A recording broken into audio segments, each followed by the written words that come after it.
Passamos a apresentar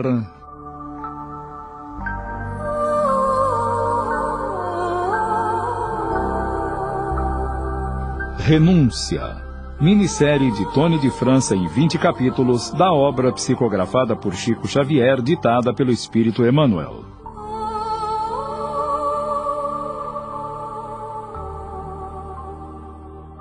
Estamos no ano de 1681.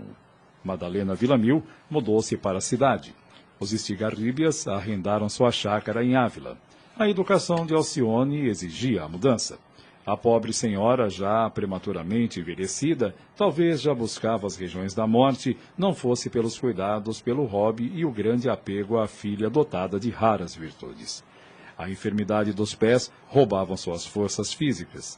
Assim, levava a vida com seus dois amores, que a fortalecia e guardava a esperança de um dia visitar a distante América. Hobby, agora com 7 anos, e Alcione com 16 primaveras. Ele inicia o curso primário, enquanto ela concluía o curso escolar nos moldes da época. Sabia o latim, o inglês e o francês, além da música que a inspirava lindas composições.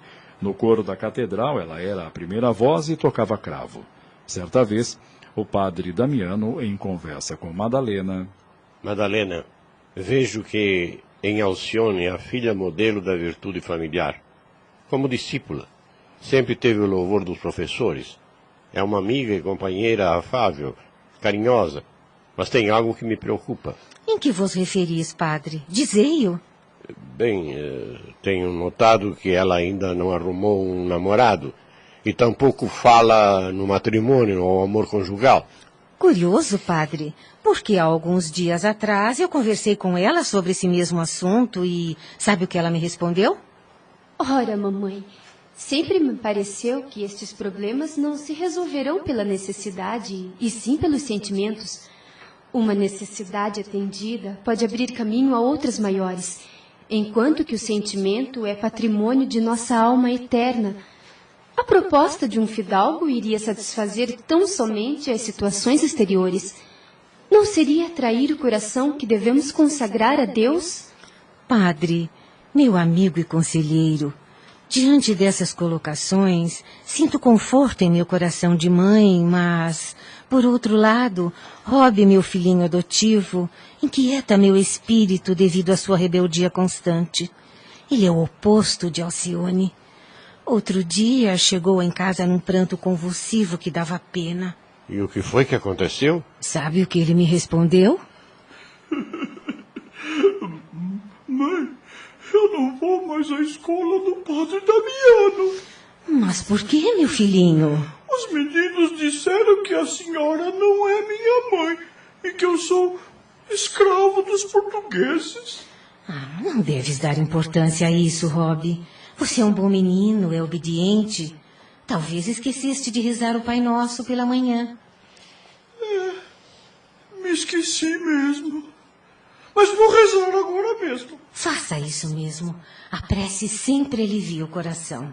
E naquele momento, o pequeno ajoelhou-se, cruzou as mãos e orou. E ao terminar, sua mãe adotiva disse-lhe: Filho querido, as palavras do Pai Nosso são rogativas que o próprio Jesus nos ensinou. Perdoai as nossas dívidas, assim como perdoamos aos nossos devedores. Daí, se não perdoares aos teus amiguinhos, como poderás enfrentar as dificuldades do mundo? Mas, mamãe, veja, a Alcione é branca e eu escuro.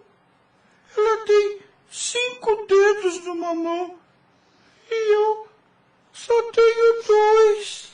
Deus quis assim, meu filho. Então, Deus não é tão bom assim como a senhora sempre diz. Alcione, que a tudo ouvia, interferiu e... Ora, Hobby, chega de recriminações. Mamãe já te aconselhou, já rezastes, já te pedimos para perdoar. Agora chega de tolices e vamos já para a aula de música. Tudo corria sem maiores novidades no lar de Madalena. Certa vez, Padre Damiano trouxe a notícia da chegada de seu único sobrinho, que estava num seminário romano, e que ele já o cuidara por 3 anos de sua primeira infância. Madalena, tenho uma notícia a lhe dar. Trata-se do meu sobrinho Carlos Flanagan, a quem tenho muito apreço desde sua infância.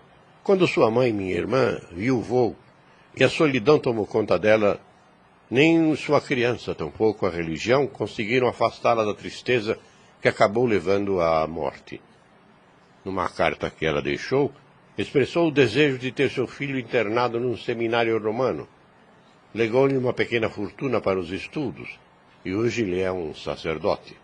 Não deixa de ter sido uma tarefa árdua. E, ao mesmo tempo, para fazer a vontade da mãe, que não quis que seu filho viesse a sofrer tal qual ela num casamento. Francamente, eu nunca concordei com a vontade de minha irmã, pois acredito que o sacerdócio deve ser visto como uma vocação, uma tarefa sagrada. E Carlos foi levado ao seminário contra a vontade, creio eu. E quando chega o padre Carlos? No momento ele está na Irlanda, onde celebrou sua primeira missa por obediência aos parentes. Creio que deverá chegar em Ávila em breve. Tenciono tê-lo ao meu lado, pois ainda não desisti dos sonhos de uma viagem à América, e ele poderá vir a substituir-me. Decorridos mais ou menos 30 dias, eis que Carlos Flanagan chegava de surpresa a Ávila para colaborar com o tio nos serviços da igreja de São Vicente. Alto, magro, olhos lúcidos, boa aparência, beirando seus 30 anos, impressionava pelo fino trato pessoal. Padre Damiano o apresentou a Madalena e a filha. Madalena, este é meu sobrinho, Padre Carlos. E esta é Alcione, sua filha. Muito prazer em conhecê-lo, padre. Seja muito bem-vindo a esta casa e em Ávila. Algo de estranho aconteceu durante as apresentações quando ele e Alcione se entreolharam. Ambos sentiram um magnetismo que parecia se conhecessem de algum lugar.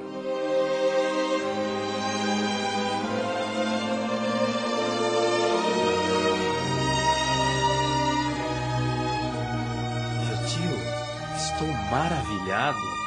Madalena é encantadora e a filha me deu a impressão de tê-la já conhecido de alhures. É uma criatura angelical, divinamente inspirada.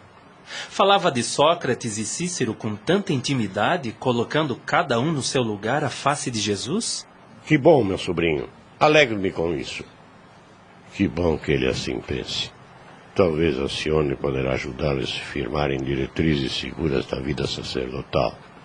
Eu preciso falar com Alcione. No dia seguinte, após a missa, Padre Damiano chamou a jovem Villamil e confidencialmente falou-lhe. Querida, falo-te como pai espiritual, pedindo o teu fraternal apoio para com o Padre Carlos, pois sei que tuas orações de pureza devocional são tesouros preciosos ante o amor de Jesus. Alcione, confesso-te que não sinto que meu sobrinho esteja tão convicto em suas decisões no caminho sacerdotal e receio por um desastre espiritual. Mas, Padre Damiano, não creio ter alguma coisa de mim para auxiliá-lo. Mas estou certa que Jesus não nos faltará com a ajuda do seu amor inesgotável.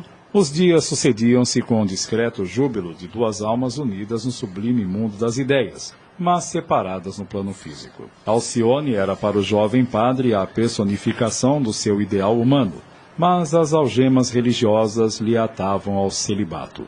Ele pensava: preciso revelar-lhe meus sentimentos mais íntimos. Mas como? Cada vez que tento, ela impede meus impulsos? Não me resta dúvidas do amor que sinto por ela e sinto que ela também sente o mesmo. Padre Damiano estava feliz com a presença do sobrinho que irradiava alegria e contentamento de estar em Ávila, mas ignorava o drama silencioso de dois corações. Estamos apresentando Renúncia. Voltamos a apresentar Renúncia. Padre Carlos, teus ideais são os meus. Enquanto aguardei tua vinda, os sonhos de um lar povoaram minha alma. Mas tão logo nos encontramos, compreendi que meus ideais deveriam ser renovados. Parece que Jesus havia estabelecido outros desígnios às nossas lutas terrenas. Mas a alma é servida por estranhos poderes que o mundo ainda não conhece. Sinto que o Senhor recomenda-me adiar meu idealismo de mulher em favor de propósitos mais elevados. Compreendes? Acredito que tens razão para assim pensar e agir, mas peço-te que rogueis aos céus que eu mitigue minha dor por não possuir minha própria família. Carlos, posso assim te chamar na nossa intimidade? Era justamente o que eu ia te pedir quando estivermos a sós. Pois bem, o amor não é apenas um sol que ilumina, mas também é um vulcão que devasta. Devemos ser duas almas unidas numa só aspiração, mas que nunca encontraremos os júbilos da união sem o peso do sacrifício. Julgas que nossos sentimentos sejam um pecado aos olhos de Deus? Não o creio. O amor é lei universal que une o Criador ao infinito de suas obras. Tudo isso porque a Igreja nos acorrenta a compromissos absurdos. Não te deixes levar por pensamentos revolucionários. A exemplo do que se sucede com a reforma, é possível que no futuro os ministros das igrejas participarão das alegrias de um lar. Tuas palavras enternecem meu coração. Nunca ouvi antes comentários tão justos relativos ao sacerdócio.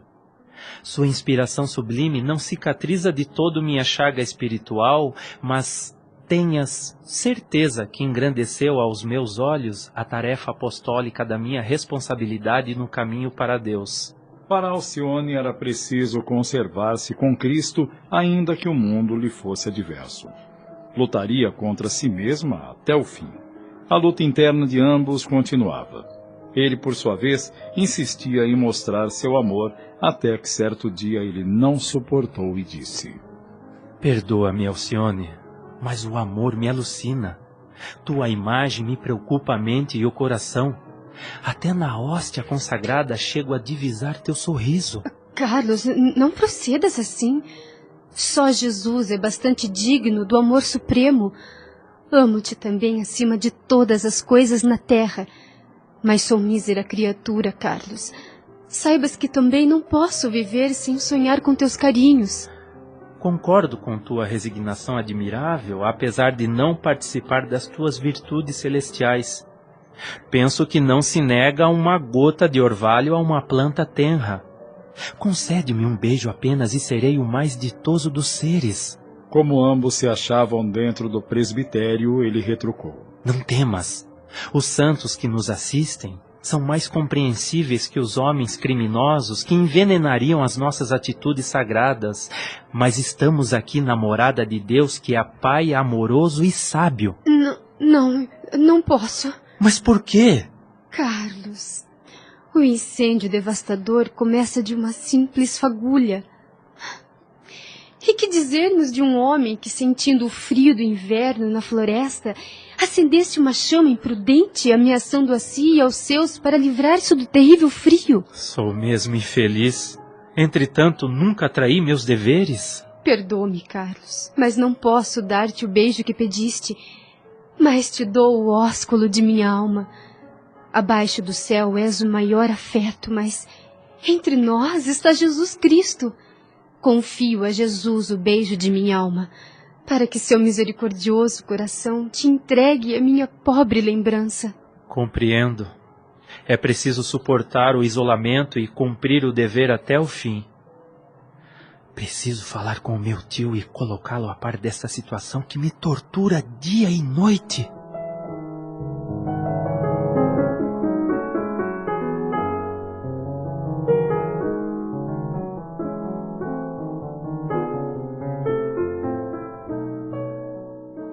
Meu filho, meu querido sobrinho, trata-se deveras de uma situação melindrosa, mas acredito que devemos participar a viúva Villanil para que ela também tome parte de uma decisão. Vamos até sua casa.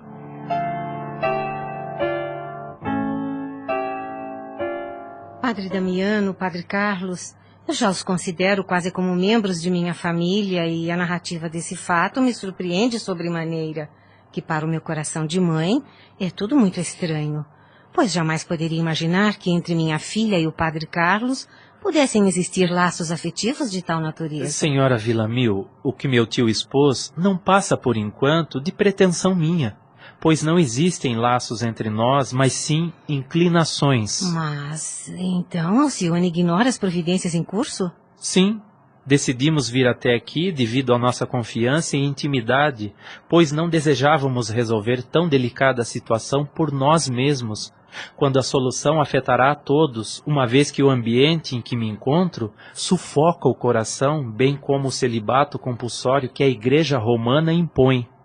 Vejo, Madalena, que o caso te impressiona mais do que poderia supor. Mas jamais poderia deixar de usar a franqueza, uma vez que envolvem dois corações jovens. Mas estou ciente de que meu sobrinho nada pode e nem deve resolver sem que Alcione seja ouvida. Tenho certeza que sou a primeira a desejar a felicidade de minha filha, mesmo sabendo das arrojadas pretensões do Padre Carlos diante da nossa sociedade. Alcione nunca me deu o menor dos problemas e, pela primeira vez, me vejo a examinar tão difícil tarefa quanto ao seu futuro. Mas concordo que só ela poderá elucidar-nos o que mais convenha. Nesse momento, Alcione adentra a sala de surpresa e saúda afavelmente os amigos. Que alegria em revê-los! Como estão nossos queridos amigos? Muito bem, obrigado, graças a Deus. É. E tu, minha filha, como estás? Tudo em paz, graças a Deus. Desculpem-me por interromper a conversa de vocês, mas... Alcione, estávamos justamente falando a seu respeito. A meu respeito? Por acaso fiz algo de errado? Não, filha. É que o assunto que me preocupa é sobre as intenções de Carlos em relação a ti. E, bem, eu me sinto sem forças para resolver. Já me entendi com tua mãe e agora esperamos que te pronuncies. Padre Damiano, me sinto envolta num círculo de opiniões, mas em sã consciência não posso concordar com tudo isso. Eu creio que Carlos está sendo vítima de grande equívoco. Alma alguma poderá ser feliz esquecendo seus deveres. Mas, filha, meu sobrinho irá renunciar aos votos sacerdotais, mas irá continuar ao serviço de Jesus dentro do Evangelho. Padre Damiano, acredito na grandeza de sua complacência, mas lamento profundamente ter de contrariar seu generoso coração. Admito ser o celibato uma exigência tirânica, mas ninguém deverá eximir-se dos compromissos assumidos conforme os desígnios de Deus. Quem sabe esta condição atual de Carlos não seja uma repetição de experiências pregressas? Quem sabe ele tenha vivido em outras épocas e tenha cooperado em suas quedas? Será que não estamos agora sofrendo as consequências de nossos erros? Mesmo que assim não fosse, os desígnios de Jesus são sublimes e insondáveis. E confesso, mamãe, que tenho sim uma enorme afeição por Carlos. Acredito não sermos os únicos a sofrer. Outras almas, tão sinceras quanto as nossas, também estarão sofrendo e confiando na bondade do Mestre Jesus. Estes relatos radiofônicos nos mostram a problemática do ser humano no que diz respeito ao egoísmo e falta de consideração, criando situações danosas para o futuro. Ao mesmo tempo, nos revela atitudes de altruísmo e amor, dedicando encarnações com o fim de servir a semelhantes. Inúmeras personagens, evidramas, consequências de egoísmo, orgulho, ambição e outras mais, que nos chamam a atenção para as verdades das leis espirituais pelas reencarnações seguidas.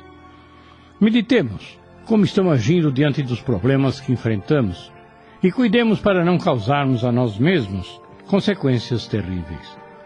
Ninguém é feliz ou infeliz a não ser por suas próprias ações. Vivemos inúmeras vidas encarnadas para aprendermos as leis de Deus. A continuidade deste capítulo nos mostrará as causas e efeitos do comportamento dos elementos aqui descritos.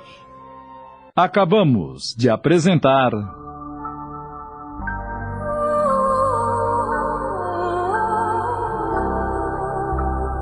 Renúncia, minissérie de Tony de França em 20 capítulos da obra psicografada por Chico Xavier, ditada pelo Espírito Emmanuel.